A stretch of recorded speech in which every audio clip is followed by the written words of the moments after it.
On est à Bruxelles, dans le quartier Saint-Jacques, à 2 pas de la Grande Place et à 2 pas du Mannequin Peace. Bruxelles, c'est une des capitales de la bande dessinée. On trouve le centre belge de la bande dessinée et puis plein de fresques BD sur des murs qui forment un parcours où il y a vraiment moyen de retrouver tous les héros classiques de la BD belge, mais aussi francophone en général.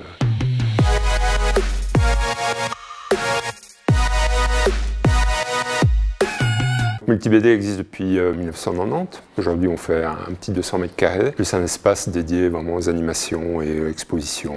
L'ambiance du Multi-BD, c'est une ambiance un peu rock'n'roll. On se prend pas trop la tête. C'est parfois pas très propre dans les coins, mais on pousse la BD avant tout, on se fait plaisir. En Belgique, on a l'habitude de lire de la bande dessinée, d'en trouver partout. Dans toute la presse, dans les journaux télévisés, aussi bien aux 13h qu'aux 20h, c'est vraiment quelque chose qui est répandu, quoi. Les écoles prescrites de la bande dessinée, c'est vraiment pas vu comme quelque chose de secondaire. On est assez fiers, puis malgré tout, on est le pays qui a un peu lancé les classiques. Peyo, Franquin, Hergé, bien sûr, Jacob, ce sont des auteurs belges, Maurice aussi. Chez nous, on a la chance d'avoir tous les types de clients. On a des touristes qui rentrent et qui n'ont jamais lu de BD, des lecteurs qui lisent de la BD depuis très longtemps, des collectionneurs qui viennent de Belgique ou voire de l'étranger parce qu'ils savent qu'on a beaucoup de choix. Quelle que soit la personne qui vient chez nous, elle trouvera toujours quelque chose qui corresponde à ses goûts et en tout cas, on sera orienté suivant ce qu'elle a envie de faire, quoi, et le lire.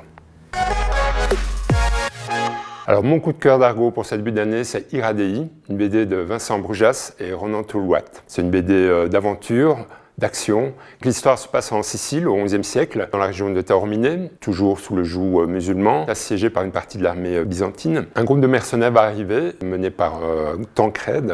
Dans ce groupe se trouve aussi un légat envoyé par le pape qui s'appelle Étienne. Tancrède va proposer de prendre la ville dans les 3 jours, en échange de quoi il pourra garder toutes les richesses qu'il trouve dans la ville et notamment l'or des Caïdes.